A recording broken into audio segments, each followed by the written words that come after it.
Sorry, it's my mom. I think she's probably checking on the date. It won't take long.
Hi, thank you. We're about 5 minutes out. We're obviously having a little technical issue, and we want to make sure that the hundreds of people who signed up to watch this stream Sorry, can see it. it's my mom. I think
screens working, so if you are sitting over here, I'm gonna encourage you to move over to the other side just so you are able to see the full presentation, if you would like. Great. All right, so we are gonna go ahead and get started. Feel free to move if you'd like, no pressure. So thank you all again for your patience, we really appreciate it. Welcome to the second annual New York Jewish Book Festival here at the Museum of Jewish Heritage, Living Memorial to the Holocaust. To purchase it back there with a credit card or down in the bookshop if you would like to use cash. We hope that you will enjoy the other events that are part of the book festival, including our Family Day next Sunday the 19th, and the museum's events that take place regularly at mjhnyc.org/events. We are also so grateful that the book festival is made possible in part by support from the Battery Park City Authority. Your support also sustains our educational programming. And now, I'm so glad to introduce Mitch Albom. Mitch is an author, screenwriter, philanthropist, journalist, broadcaster, and inspiration around the world. Albom is the author of numerous books of fiction and nonfiction, which have collectively sold more than 40 million copies in 48 languages worldwide. He has written 8 #1 New York Times bestsellers, including Tuesdays with Morrie, the best-selling memoir of all time. He has also written award-winning TV films, stage plays, screenplays, a nationally syndicated newspaper column, and a musical, just to name a few. He appeared for more than 20 years on ESPN and was a fixture on the Sports Reporters.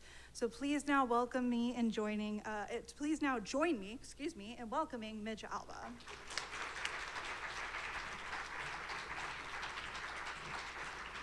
Thank you. Thank you. So which side of the room am I talking to now? I heard that you have the good view. You guys can't see anything? Oh, you can. Well, all right. I want to thank you for coming out, especially on a Sunday afternoon. As someone who started in sports writing, you know, the odds of me coming to New York over the years and getting anyone to come out on a Sunday afternoon when the Giants or Jets would be playing would have been pretty slim. And now the one time I do it, the Lions are actually good, and I have to miss that game. And your teams are no good, and that's why so many of you are here. So, okay, it all evens out in the end. This is the first day of this book tour, and so these are the first times that I'm actually making this talk. And I'm never crazy about first times talking, because the first time I went out and spoke in public was a disaster that kind of scarred me for the rest of my life. I was a young sports writer. I lived in South Florida. No one had ever asked me to speak for any reason whatsoever before, and suddenly I got asked to address a breakfast meeting of a lodge. It was like an elk or a moose or something with antlers, and they asked me to come speak on a Saturday morning. So having never spoken before in public, I did probably what many of you would do. I typed up a speech, and I showed up at this Saturday morning breakfast thing, and as you know, South Florida has a pretty good elderly population, and I was the oldest person, or youngest person in the room by 97 years. And I proceeded to do what they tell you to never do in Speaking 101. I read my speech with my head down the entire time. And when I finished, I looked up to a sea of sleeping faces. And I said, well, that's it. Are there any questions? Nothing. Are there any comments? Nothing. So I sit down to this kind of, and they're taking, the gentleman comes up, he puts his arm around me, he says, can I ask you a question? So I'm just happy to have anybody talking to me, And I said, sure. And he said, are you gonna eat that Danish? So first times out are a little nerve-wracking for me, but we're gonna give this a go.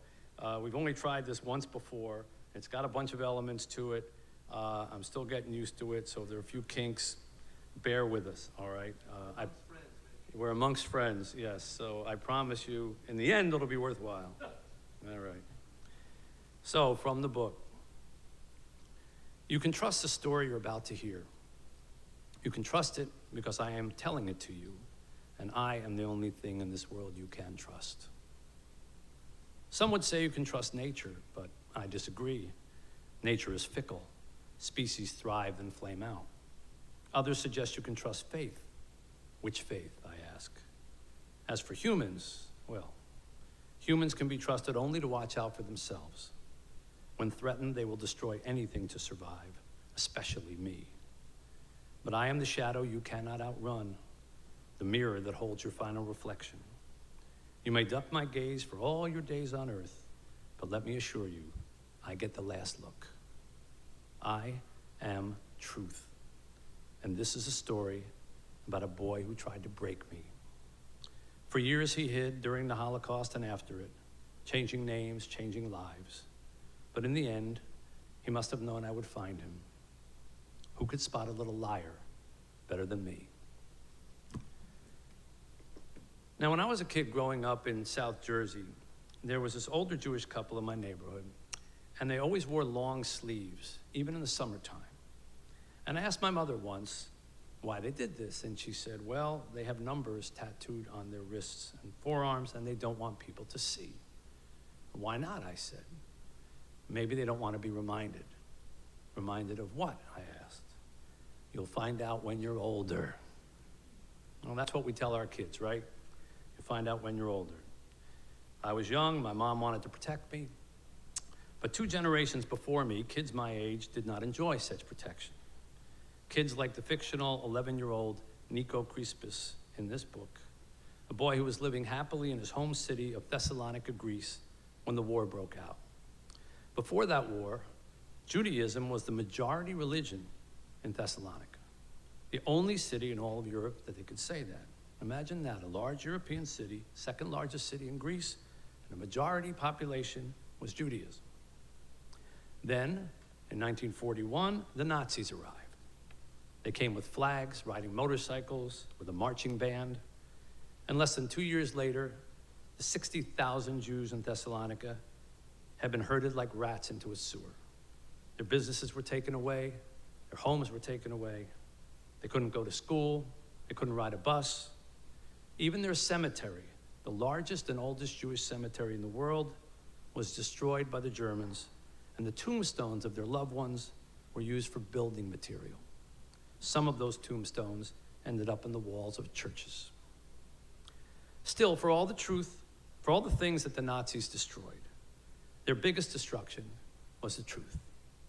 And when we lose the truth, when people in charge lie through their teeth, anything is possible, including tricking people to passively march to their own deaths. Nico was only 11 years old, had never told a lie in his life. Throughout his neighborhood, his nickname was Chioni, which is Greek for snow, because of the purity of his honesty. When the other Jews in his town were herded into a ghetto and forced to wear yellow stars on their clothing, Nico was ripped from his family by a German officer who saw in him an opportunity. He decided to use Nico's believability as a weapon.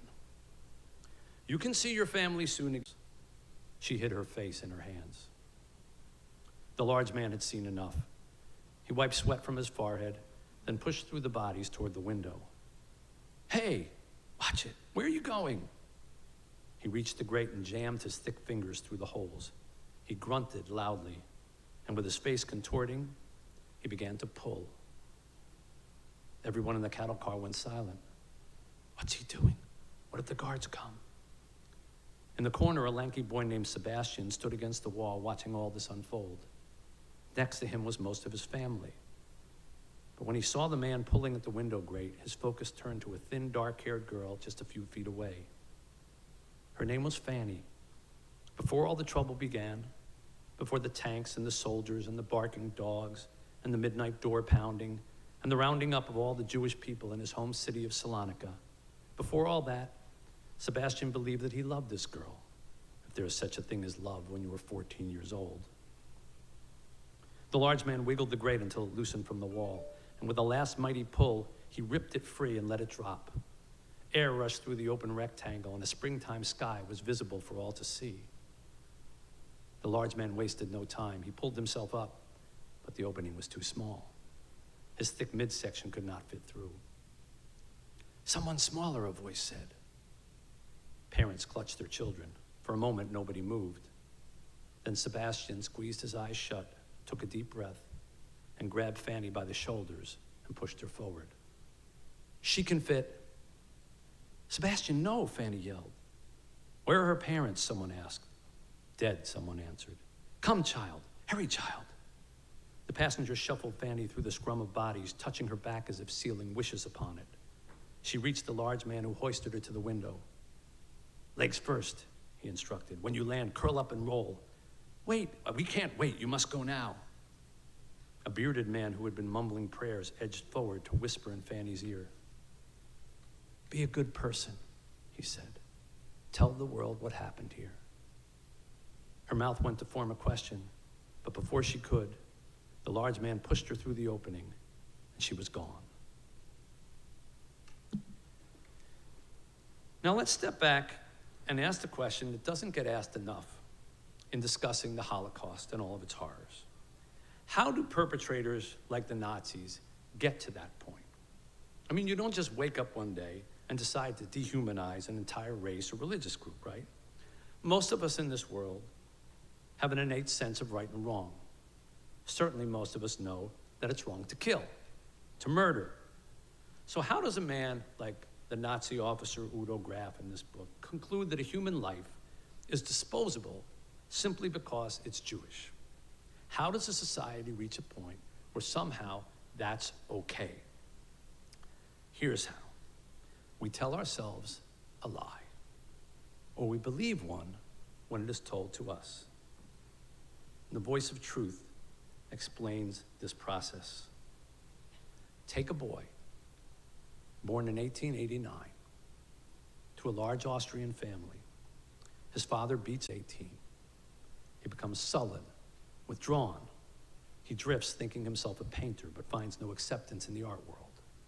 Over time, he evolves into a loner. He refers to himself as Wolf. He develops a penchant for blame. It's their fault, not mine. And a pattern of self-deception begins. When war calls, the Wolf volunteers, but the conflict ends badly. And as his country surrenders, the Wolf lays wounded in the hospital, burning with mustard gas and humiliation. He cannot accept this defeat. To him, it means weakness, something he despises. When his country's leaders agree to peace treaty, he vows to overthrow them one day. And that day arrives soon enough. He joins a political party. He storms to the top of it. He climbs to power on the back of lies. He starts by blaming his nation's woes on its Jews. And the more he points at them, the higher he rises. They are the problem. They are the reason for our humiliation. The Jews are a disease, he claims, that must be eradicated to restore German health. Such falsehoods bring the Wolf power, great power, and crowds of people cheer his speeches. He elevates to chancellor and then president and then supreme leader. He executes his enemies. He feels his inferiority fading with each new rub of success. He stacks his plate high with lies sizzled in hate, then feeds them to his armies, and the armies grow. They follow him over the border, hoping to squash their neighbors under the seductive banner of Deutschland über alles, Germany over all. Why do they do the Wolf's bidding? Deep down, all humans know that being cruel to others, torturing them, killing them, is neither good nor righteous. How can they permit it? Because they tell themselves a story. They create an alternate version of who I am. Lack of trust in what we see and hear makes us susceptible. It makes us unhappy, and when people are unhappy, they look for something to blame. Do we live in an unhappy time now? Yes. Are we looking for someone to blame? Just watch Fox News one night and MSNBC the other. It's like watching two scarecrows pointing at each other. Volatile times make trust harder to come by and blame an easy out. And this potent combination, sadly, has historically given rise to the oldest hate in the world, anti-Semitism. It goes back 300 years before Jesus Christ, when an Egyptian priest began claiming that the Jewish exodus from Egypt was a lie. The Jews weren't slaves, they were actually lepers who had taken control of the country and were only repelled by a mighty king. That original lie was compounded over centuries until Jewish scapegoating became a blood sport. According to those who hate them, Jews were responsible for so many things, you need a calculator. Jews were behind Jesus' death. Jews used the blood of Christian children for their rituals. It was Jews, not rats, that were responsible for spreading the bubonic plague. To be honest, if we did everything they said we did, I'd be afraid of us too. Back in the early centuries AD, long before the Nazis robbed them of their basic rights, Jews were not allowed to own land or to work in most jobs. They couldn't hold public office. They couldn't intermarry.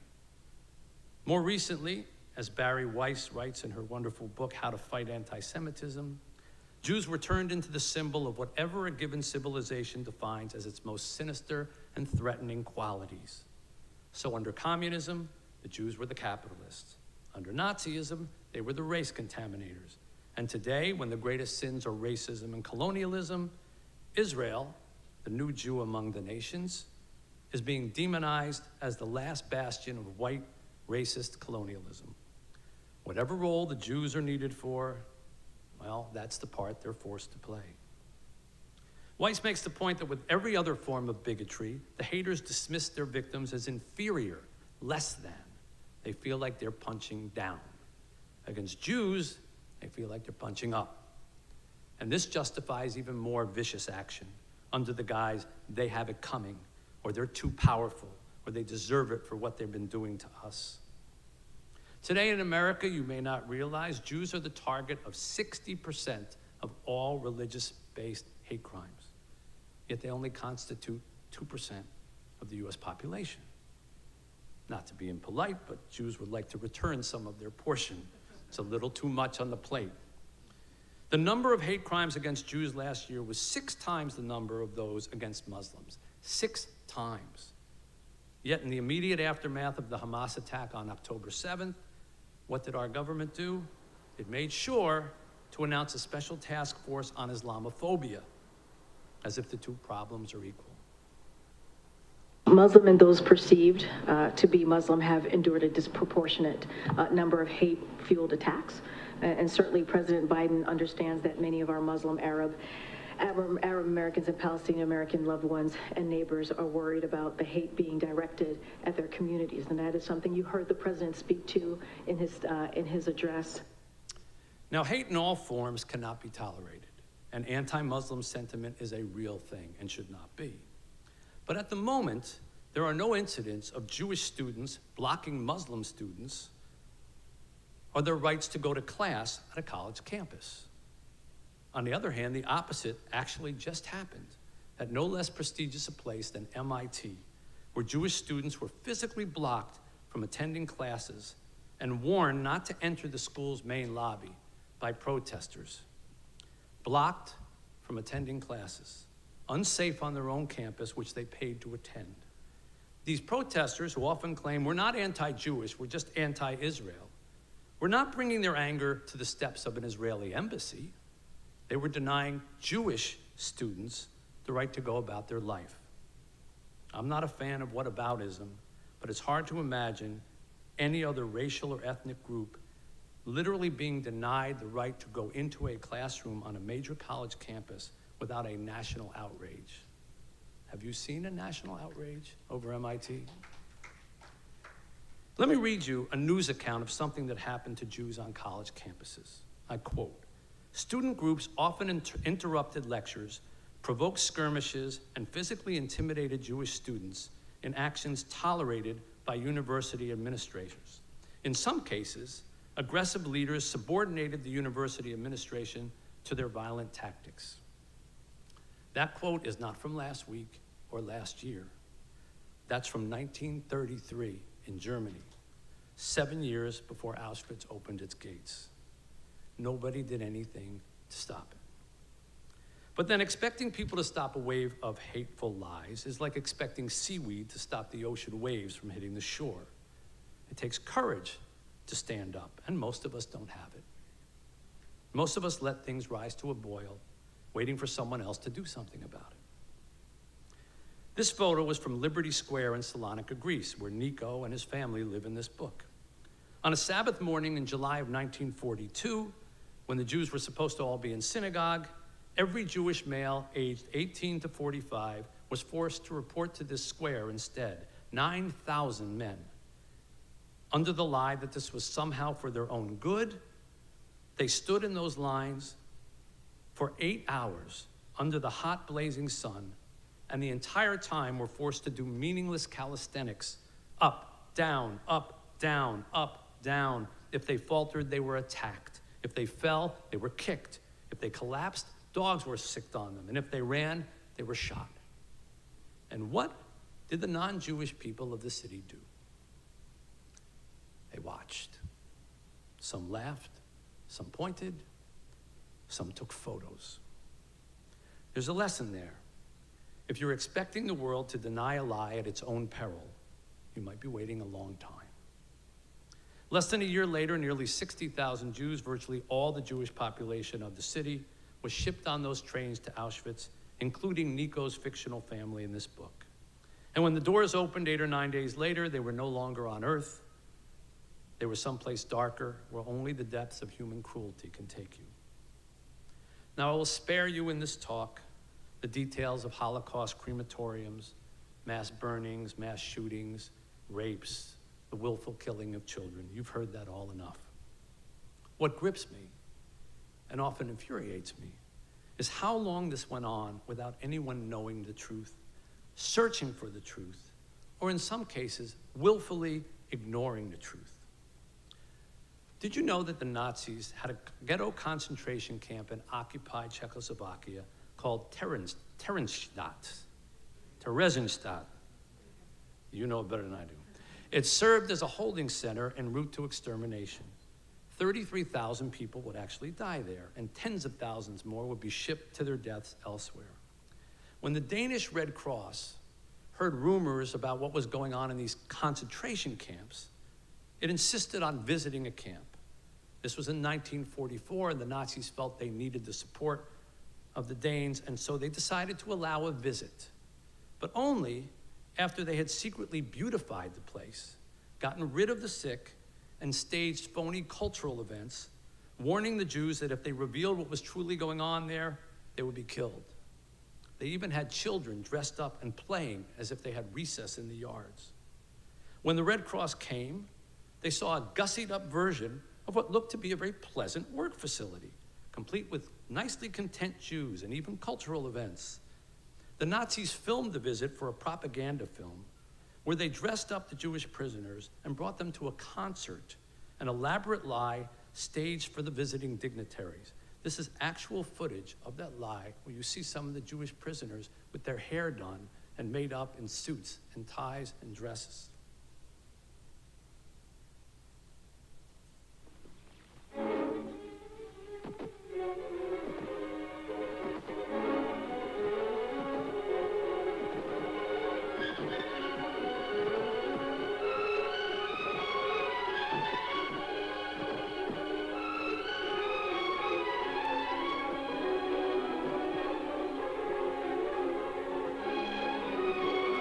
Not surprisingly, the Red Cross left and issued a glowing report.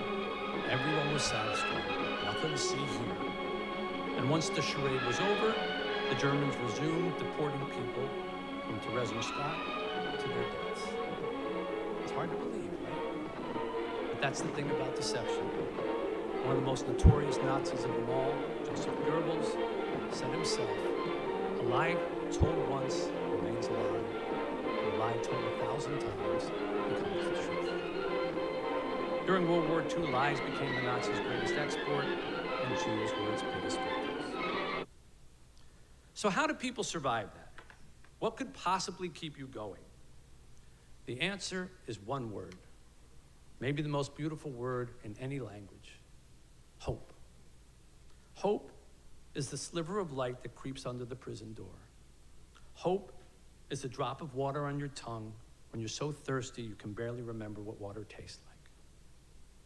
In The Little Liar, Nico's grandfather, imprisoned in the concentration camps, insists on a nightly ritual of saying prayers inside the barracks. They get a man near the door to cough loudly to cover up the sounds of their praying. And despite all the horrors around them, the grandfather insists that everyone in each bed say one thing that happened that day that they were grateful for. One says, "I had an extra spoonful of soup today." One says my rotted tooth finally fell out. One says the guard didn't beat me this morning. One says I saw a bird. What makes us still search for one good thing to be grateful for, even under the worst of circumstances? What makes us look for a bird to feel the dim belief that one day we too can fly away from our problems? Viktor Frankl in Man's Search for Meaning observed this of his fellow prisoners in the concentration camps. The prisoner who had lost faith in the future was doomed. I once ended a book with the sentence, "I am in love with hope." Critics have mocked me for such optimism. One, in fact, trying to take a swipe at me, dismissed me as the king of hope. Personally, I could think of no more honorable throne to sit on. So I've asked you the two questions now. What's the greatest lie you ever told? Thank you for not shouting it out. And what were the consequences of that lie? Now comes the third question. You ready? What would you do to be absolved of that lie? What would you do to have it forgotten and forgiven?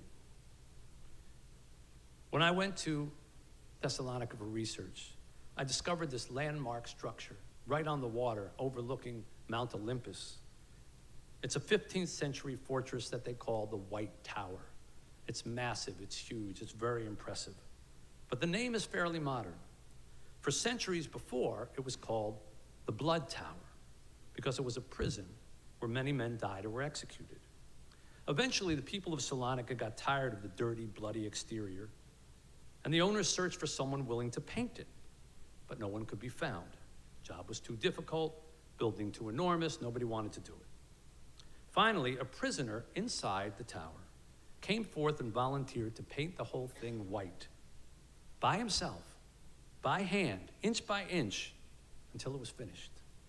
All he asked in return was to be absolved of his crime. And that's what he did. It took nearly a year of daily, grueling, lonely labor, but in the end, the tower was coated in a cleansing white, and the man was set free. The lesson is that a man to be forgiven will do anything. Now, I've learned something about forgiveness. I had an excellent teacher on the subject. His name was Maury Schwartz. Maury was the Maury of Tuesdays with Maury, if you're familiar with that book, an old college professor of mine at Brandeis University. We were extremely close. I took every class he offered. I majored in sociology without the slightest bit interest in the subject, but it would have been a shame to waste all those credits with Maury. I graduated from college, gave him a big hug, felt like I was saying goodbye to an uncle more than a teacher. He said, "Promise me you'll stay in touch." I said, "I will." And then I broke that promise for 16 years while I pursued my own selfish ambitions. And it was only through a chance flipping of the remote control one night that I happened upon the Nightline program with Ted Koppel and saw my old professor, Maury Schwartz, talking about what it was like to die from Lou Gehrig's disease. And that's how I found out that he had it. I went to visit him in what was supposed to be a one-time visit. One turned to two, two turned to three turned to Tuesday after Tuesday after Tuesday after Tuesday, and we took a class together in what's really important in life once you know you're going to die. We learned a lot of things there together, and we went over a lot of subjects. And there were a lot of times that Maury cried. After all, if you have ALS, you don't really need a reason to cry. You can kind of pick any moment of the day. And yet, I never heard him cry as much as when he told me a story about a friend of his named Norman. Norman was a sculptor. Maury was friends with him. They hung out, they went lunch together, they traveled together. One summer, Maury went over to his house and he sculpted this bust of him and gave it to him as a present. A few years later, Norman moved away to another city, and a year or two after that, Maury's wife took ill for a period of time. She ended up okay, but during that time, Norman didn't call, and Maury got angry. He's a friend, he should have called. So when Norman finally did call, Maury was obstinate. "Oh, now you call. Oh, gee, Maury, I'm sorry. No, it's okay." And every subsequent call had the overtones of that. "Gee, I'm still sorry that no, forget about it, forget it, it's over. But it wasn't over. Crack had developed in the friendship. And because they never really tended to the cracks spread, grew, friendship broke apart, and they lost touch. And when Maury told me this story, he began to cry, tears that I had never seen before. Tears that came not just from the eyes, but from the solar plexus, you know, that rob you of your breath, like that. And he said, Mitch, I found out a few months ago that Norman died from cancer. I never had the chance to make it up to him. Why did I let that stupid conversation, that foolish disagreement, separate us all these years? It means nothing to me now. All I wish is that I could hold his hand, look him in the eye, tell him what a great friend he was all those years. But I never will. And he looked me square on and he said, Mitch, if there's anyone you love, anyone you care about, who you're fighting with or you're feuding with, let it go. Let it go. If you are 100% right and they are 100% wrong, you say you're wrong if it'll end it. Because when you get to where I am, and you will get to where I am, you won't care who was right or wrong. All that you'll care is that they're there. You can hold their hand and say goodbye. Forgive everybody everything, and then forgive yourself. I said, what do you mean forgive yourself? For all the times you beat yourself up, should have done this, should have done that, should have been smarter, shouldn't weigh so much, mom didn't like me, I never amounted to anything, I should have made the Olympic team. We're not nice to ourselves. And when you get to where I am, Maury said, and you will get to where I am, you're going to wish you had been nicer to yourself. Forgive everyone, forgive yourself. It's a powerful lesson that we shouldn't wait until our final days to learn. Now, in the book, Nico spends his whole life privately seeking forgiveness for the lie that he was forced to tell. But because he can't bear to face the results of what he did, he slips further and further from the truth until he becomes a pathological liar. The little boy who never told a lie now can no longer speak the truth. He makes up fibs for no reason. He lies about breakfast, his car, his work. He eventually comes to America, takes on a new name, and as often happens to brazen liars, he becomes tremendously successful. He becomes rich, a reclusive millionaire living in Hollywood, financing movies but never going to see them. Decades pass, nobody knows him. He doesn't let anybody know him. His lies are his only company. Fanny, meanwhile, who always loved him even as a little girl, is also haunted by what happened on those train tracks, but she has a powerful need to forgive, because the need to forgive is sometimes the only salve we have for our wounds. So she spends decades searching for Nico because she believes deep down that he's good, that he never meant to lie, that someone must have forced him to do it.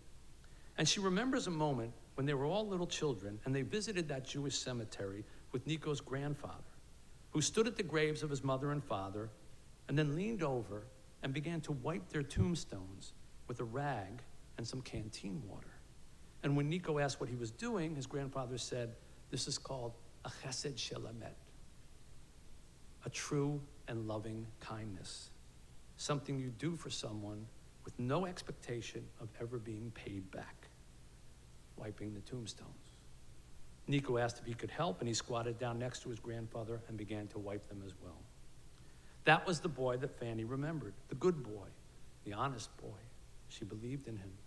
And so after the war, she sets a goal of finding him again, and after many years of false leads, she finally discovers a reclusive millionaire living in California who she believes is the grown-up Nico.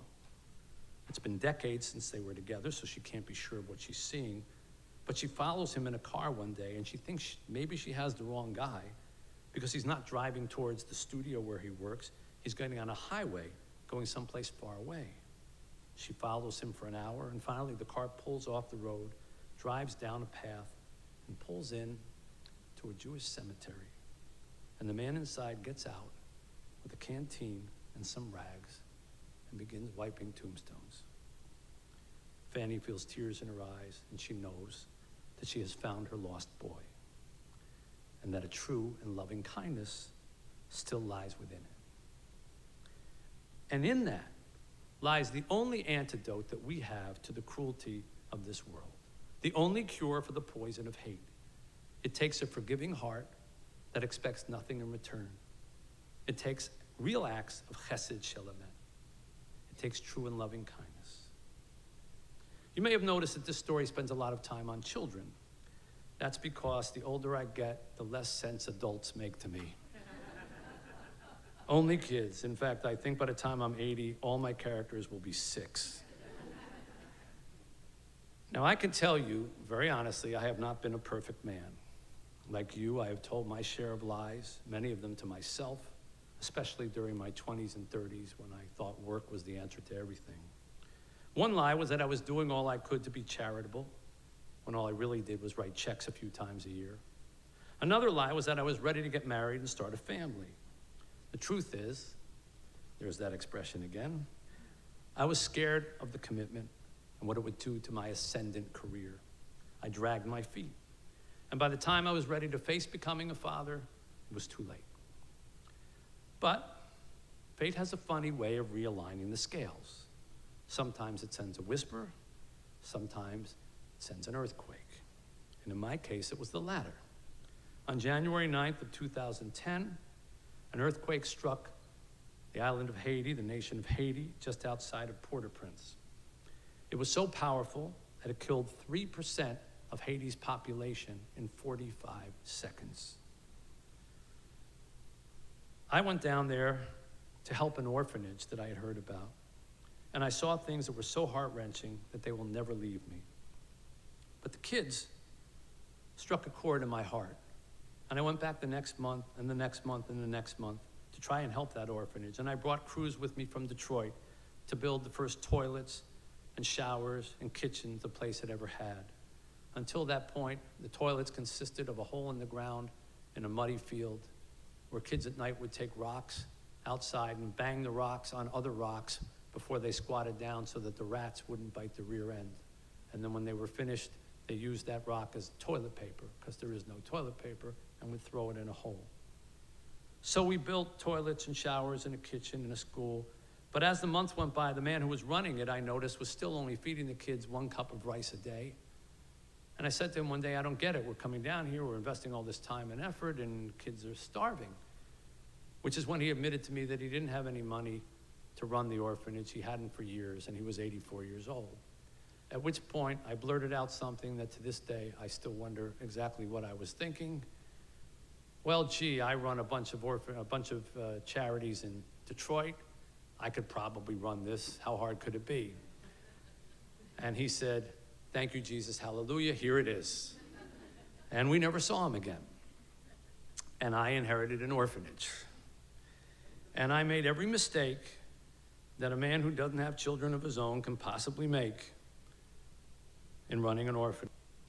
The children were not mistakes. The children were the best part. These children had gone through horrors, violence, hunger, instant orphanhood. Many things similar, when you think about it, to some of the horrors suffered by children during the Holocaust. One of these children, a little girl named Nadi, was brought to us just last year at 6 months of age. She weighed only 7 pounds. The reason? She'd been given nothing to eat but sugar water the first 6 months of her life. This is what she looked like. She could barely move, couldn't make a sound, couldn't even open her eyes due to pus and conjunctivitis. We managed to get her a passport and a fast visa, and we brought her to America to begin an intense nutrition program, hoping against hope that 6 months without food had not done permanent damage to her brain and her development. For the first few weeks, honestly, we didn't know what was going to happen. But slowly, she began to respond. She began to make noises. She began to show life. We expected nothing in return. Why should we? All parents or legal guardians should provide love and nurturing as a chesed shel emet, a true and loving kindness. But the truth is, there I go again, we did get something in return. We got the look in her eyes when she saw us. We got the smile of recognition when we sang one of her songs. And for a girl who we once wondered if she would ever be able to walk, we eventually got moments like this, her very first steps. Got her? Got her? Oh! Did anybody feel that? I think that was it. Okay, I think that was it. I think that might have been it, right? She continued to develop, began to talk, and months later, we brought her back to Haiti for a visit, and from a child who once couldn't talk, walk, or open her eyes, we got to see this amazing Pied Piper little scene with the other kids.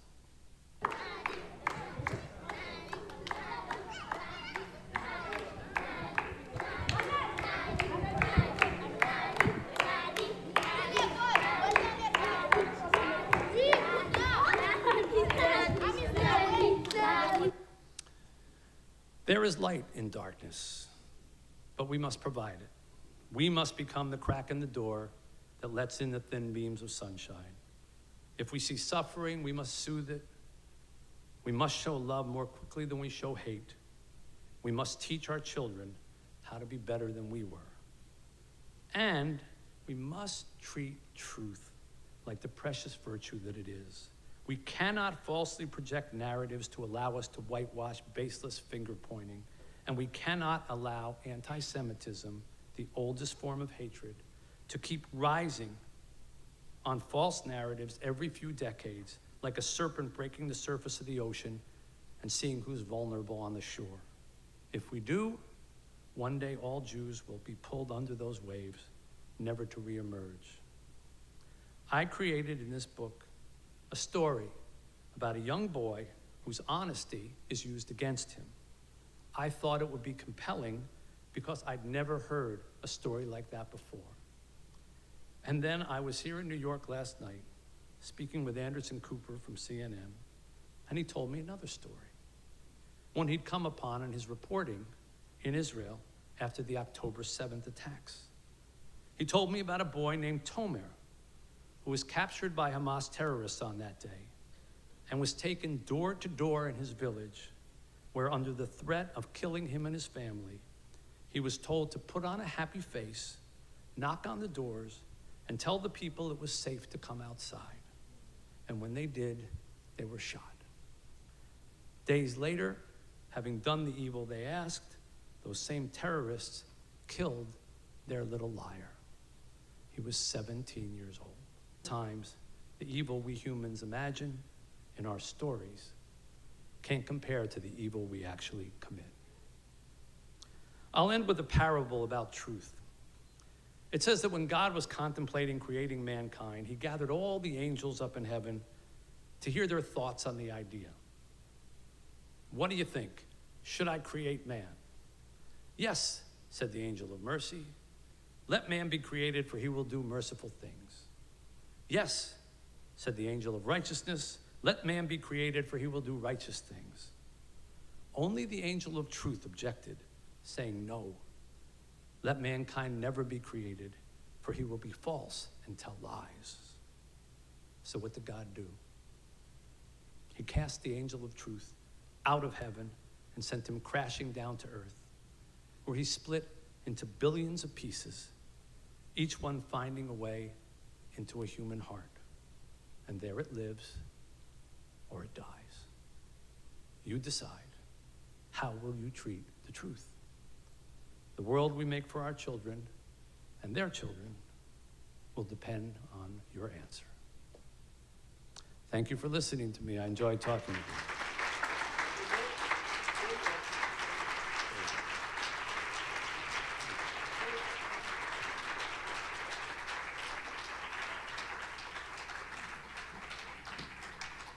Just read them? Just a couple questions. A couple questions, okay. Vetted by David. Vetted by David, okay. Okay. How did you develop the idea to start using concepts as narrators and not people? So this must come from someone who's at least read one of my other books. So first of all, thank you for that. The first time I did it was in a book called The Magic Strings of Frankie Presto, which is one of my favorite books. Maybe not the biggest selling of all the books, but it's very dear to my heart. And in that book, music is the narrator. And you know, I think the biggest decision you make when you decide to write a book is what voice you're going to use. Because there are a gazillion stories out there. And I always look at it as like, how am I going to capture somebody's attention and make them want to sit down and spend hours with me? I better have a voice that sounds like someone you'd want to spend hours with, right? So sometimes that works in the third person. More often it works in the first person. And sometimes the first person is more interesting if it's not a person. Because you can kind of take a worldview if you're a virtue or a talent. So music was my first non-human narrator. And when it came time to do this book, I thought so much of it was about truth that any human being telling the story, whether it be first person or third person, would almost seem, you know, too highfalutin to be talking about truth concepts. But if truth itself could say, "You broke my heart," like Michael Corleone said to his brother, "You broke my heart, Fredo." You know, it's such a moving moment because you know it comes from within him. And if you could hear truth, I just feel like if truth looked at us right now, first of all, it would never stop throwing up. But then when it was done, it would say, "What are you doing? You know, what are you doing? It's not that hard, to be honest." So it's not something that I'm going to do every book. It's not like Love is narrating the next book, although it's not a bad idea, but that's how I came up with the idea. That's a very interesting question. Never been asked that before. While some of your books are based on true events, where does your more fictional inspiration stem from? Well, the ones that are true events, it's sort of like this one, Frankie Presto, and obviously the nonfiction ones. Although First Phone Call from Heaven actually has a lot of real developments of how the telephone was invented in it. But the fictional ones, I'm not like a lot of other authors in that, at least the ones that I've met and know, they get ideas for stories or characters, and they feel like that's a good enough reason to write. You know, they got a good plot or good characters, and they want to create it. I always feel like there are so many stories out there that just have good plots and good characters. I know if I read a book, I want it to resonate with me afterwards in some way. I want some lesson that I can take with me. I want to be better for having read it. And so I try to think of concepts first and stories second. So when I wrote The 5 People You Meet in Heaven, I didn't sit down to say I want to write a book about 5 people you meet in heaven. I said I wanted to write a book that would make people who feel that they don't matter. Because it was inspired by an uncle of mine, Eddie, who was the real Eddie, if you ever read that book. And Eddie was a guy who was 83 and he was a war veteran, and just like the character in the book, but he always said, "I'm a nobody." He would always tell me, he lived not too far from here, "I'm a nobody, I'm a nothing, never been nowhere, they didn't ship me with a rifle." That was his favorite line. And so I could never make him feel like he was important. So I wanted to write a book that would make people feel important who didn't feel important. Now that doesn't sound like a guy from an amusement park going to heaven, meeting 5 people, whatever, but that's what comes out of it. That was a mechanism to make the point. So the fictional stuff tends to come from just, there's an idea that I want to explore, and how can I come up with a story that when we're done, we'll have kind of thoroughly washed through that idea. And so I think kind of concept first and story second, and that's where those ideas come from. Do you plan to write more? I don't know, Karen, do I? By the way, New York gives me the opportunity to have people who are very instrumental in my career as well as my life. I have family here. I don't want to embarrass them, but my career be here because they're here in New York. One is my editor and longtime editor, Karen Rinaldi from Harper. So if you like my books, like her. And the other is my longtime literary agent, David Black, who met me back in 1980-something when I had nothing to offer in any way. I was just a newspaper writer, and he called me up in Detroit and said, "You know, I've been reading your stuff. I think you're pretty good. Would you ever think about writing a book?" And I said, "Book? I read a sports column. Who needs a book? And we met at some little restaurant in Greenwich Village, I think. And we've been together ever since on a handshake. No contracts, no anything. And he's anything that I've gotten a chance to do, he's pretty much been the reason I have. So we can say thank you to David, too. And Nancy Aronson is here, who books me for speaking events at different places around, not this one, or book tours, but charity things and things like that. And I've known her for a long time, too. So thank you for getting me on the road, Nancy. Okay. Anyhow, that wasn't the question, though. The question was, do you plan to write more? And if so, do you have ideas for your next book? Am I allowed to say my idea for my next book? I can just tell you that my next book, first of all, I did a little thing this morning in Philadelphia, and a woman came up to me. She said, I read all your books. I have every single one of your books. Please, next time, write a funny book. She said, I can't cry anymore of your books. And I feel the same way. So my next book is not going to be as, well, first of all, I don't want anybody to be scared off of this book. You know, I try to balance what I want to say to you in a talk, what I want to read from the book, with not reading too much and not scaring you off from it. It is not a Holocaust book in the sense of like the whole thing from beginning to end is in a concentration camp. More than half of the book is well after the war, and it's what happens to the four people involved, Nico, Fanny, his brother Sebastian, and the Nazi Udo, and how they all revolve and evolve around each other for the course of 40 years, and how the lies that they each told or had to deal with continue to affect them. So it's a 40-year book, and it does have an inspirational, hopeful ending for those of you who just like to cut to the back.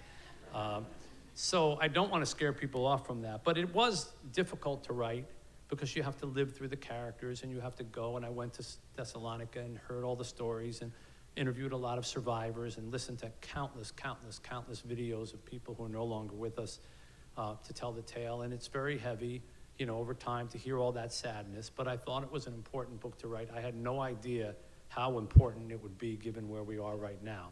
I mean, I started this a couple years ago, and I don't have that kind of timing, but it is important now, I think, especially that story I just told at the end. It's frightening, the parallels that we're seeing. So it was an important book. Having said that, the next book that I'm going to write is a much more whimsical, magical kind of book about second chances and a character who somehow has the magical ability to do everything twice in his life and what he does with it. So hopefully he won't like go to the Holocaust and do that twice or something. That's an interesting idea, though. See, this is the problem. You start talking about it, and then you get lost in it, you know. Anyhow, I think that's it. I do want to say that I know what it means to take time to come out of your day at any point, particularly on a Sunday afternoon. It seems more and more as after COVID, things just feel heavier to get up and lift yourself and go someplace. I know I feel that way, and my wife and I are constantly looking at each other and going, nah, you know. And so the fact that you came out here this afternoon on a beautiful day that you could have been doing a lot of nice things outside means a lot to me, especially on the first day of our book. So I hope you enjoy the book. Thank you for reading my books. I enjoy it.